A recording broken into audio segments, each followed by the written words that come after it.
The roundtable discussion of Nigerian Labour Congress in Abuja was centered on social protection cover and ensuring its effective implementation in Nigeria. This discussion, they say, is timely as it is in furtherance of the need to build right-based social protection for all Nigerians, especially for the working class. KAFTAN correspondent Mavis Ako reports. This is a roundtable discussion of the Nigerian Labour Congress centered on expanding social protection cover and ensuring effective implementation in Nigeria. The roundtable discussion had experts on different aspects of social protection, such as social security funds administrators, trade union leaders, intellectuals from academia, and political leaders. According to some presentations and perspective from other participants, came an agreement that the debt of social protection cover has exacerbated the crisis of severe unemployment, widespread poverty, and acute destitution of the working poor, which in turn worsened the surge of insecurity in Nigeria. Speaker House of Representatives Femi Gbajabiamila, lending his voice to the responsibility of the government, says, "This moment of crisis is an opportunity to make choices and take actions that can measurably improve the lives of Nigerians, which requires sacrifices." I want to assure you that in the Ninth House of Representatives, we are committed to using the tools of legislative authority to advance solutions and implement policies that will help achieve the promise of a more perfect union. Ladies and gentlemen, these are challenging times for our country. That much we can all agree.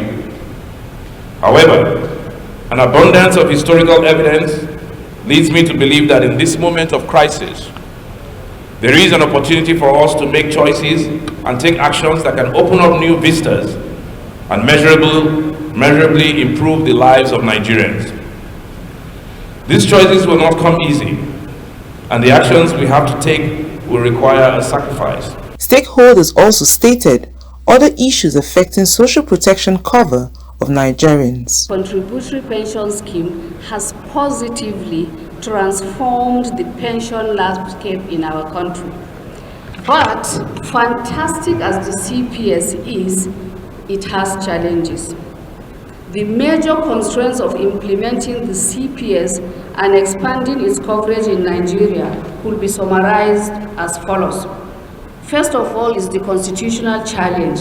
This challenge is peculiar to only the states. Coverage of these issues at this roundtable is quite extensive, touching the pensions, the health, housing, and other social indices surrounding the welfare and security of Nigerian workers. So provision of affordable housing has been a persistent challenge, particularly in developing countries, including Nigeria. All efforts at addressing the problem has met with very little or no success. A lot of countries have adopted different strategies of different times to tackle the housing shortage and provide adequate housing to their citizens. Some call it social housing, some call it public housing or affordable mortgages. However, Ayuba Waba, President Nigerian Labour Congress, lent his voice to the crisis of fiscal insecurity and human insecurity. The decision to hold this roundtable was a fallout of the recent Second National Peace and Security Summit organized by the Nigerian Labour Congress. From the paper presentations made at the summit and the ensuing expert and plenary discussion, it was firmly established that the crisis of physical insecurity in Nigeria has very strong tie with human insecurity, especially as marked by the dearth of social protection cover for the poor and the most vulnerable in our society. Amongst other expected outputs, the discussion is expected to have a policy action and implementation strategy on strengthening social security cover in Nigeria. From Abuja, Mavis Ako, KAFTAN TV News.